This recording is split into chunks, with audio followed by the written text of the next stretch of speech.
So రీసెంట్‌గా మాజీ badminton Saina Nehwal ఒక కామెంట్ చేశారు. అంటే ఇండియాలో క్రికెట్‌కున్నంత ప్రాధాన్యత వేరే ఇతర ఏ స్పోర్ట్‌కి కూడా లేదని చెప్పేసి ఆమె చెప్పింది.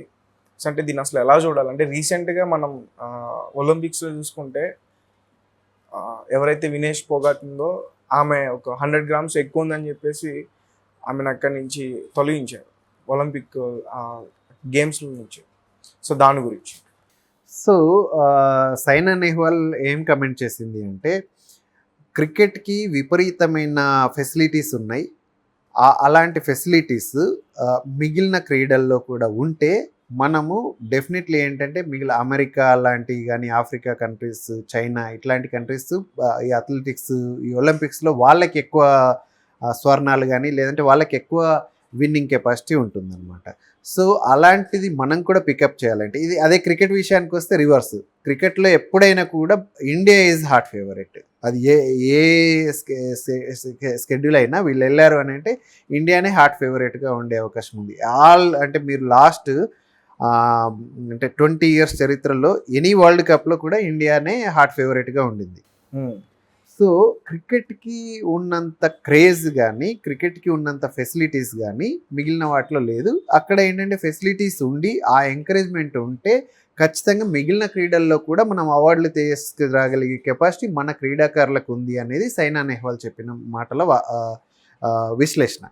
అయితే ఇక్కడ ఏమవుతుంది అంటే మరి క్రికెట్కి ఎందుకు అంత ఫెసిలిటీస్ ఉన్నాయి, క్రికెట్కి అంత ఎందుకు ఫండింగ్ ఉంది అనే విషయానికి వస్తే మీరు చూస్తే క్రికెట్ని ఫాలో చేసినంతగా ఇండియాలో వేరే హాకీ మన దేశ క్రీడ అవును, కానీ హాకీ కంటే ఎక్కువగా మన క్రికెట్ ఫాలోయింగ్ ఉంటుంది. అండ్ గల్లీలో ప్రతి ఒక్క పిల్లోని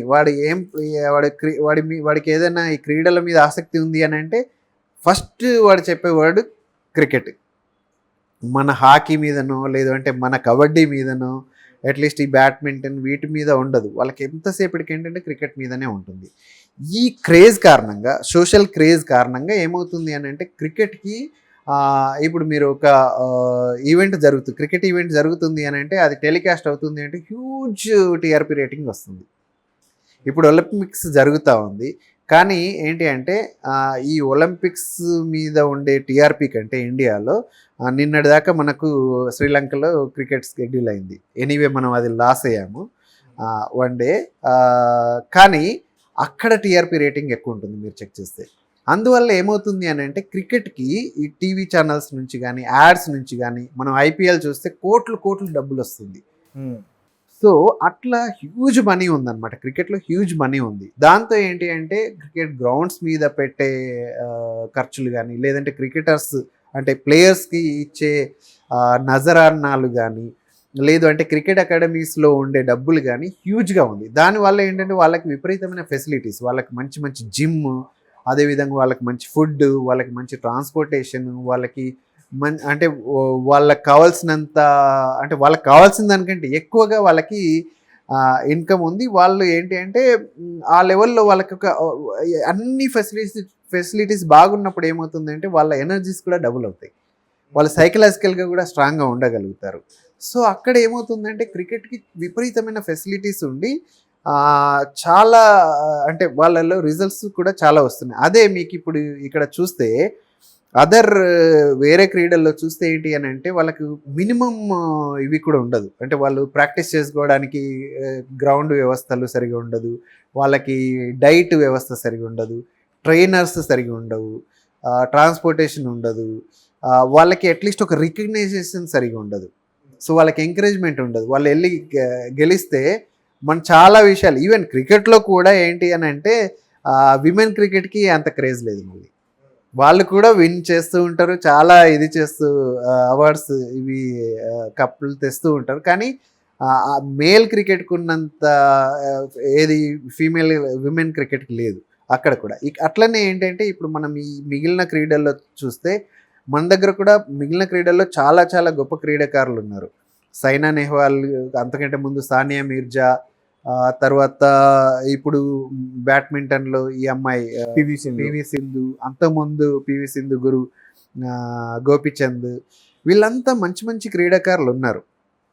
కానీ ఏమవుతుందంటే ఇక్కడ వాళ్ళ ఓన్గా ఏమన్నా ఫండింగ్ చేసుకోగలిగి వాళ్ళ సెల్ఫ్ ఇంట్రెస్ట్తో వస్తే వాళ్ళు క్లిక్ అవుతున్నారు. కానీ మంచి కెపాసిటీస్ ఉండి వెళ్ళాలనుకునే వాళ్ళకి ఎంకరేజ్మెంట్ లేదు, ఫెసిలిటీస్ లేవు. ఇది వాస్తవం, ఆమె చెప్పిన మాట వాస్తవం. ఇది ఇంతకుముందు ఈవెన్ సురేష్ రైనా కూడా అన్నాడు. అంటే క్రికెట్లోనే కాదు, మిగిలిన ఆటల్లో కూడా గవర్నమెంట్ నుంచి ఫెసిలిటీస్ ఉండాలి, మంచి ఎంకరేజ్మెంట్ ఉండాలి అని చెప్పేసి.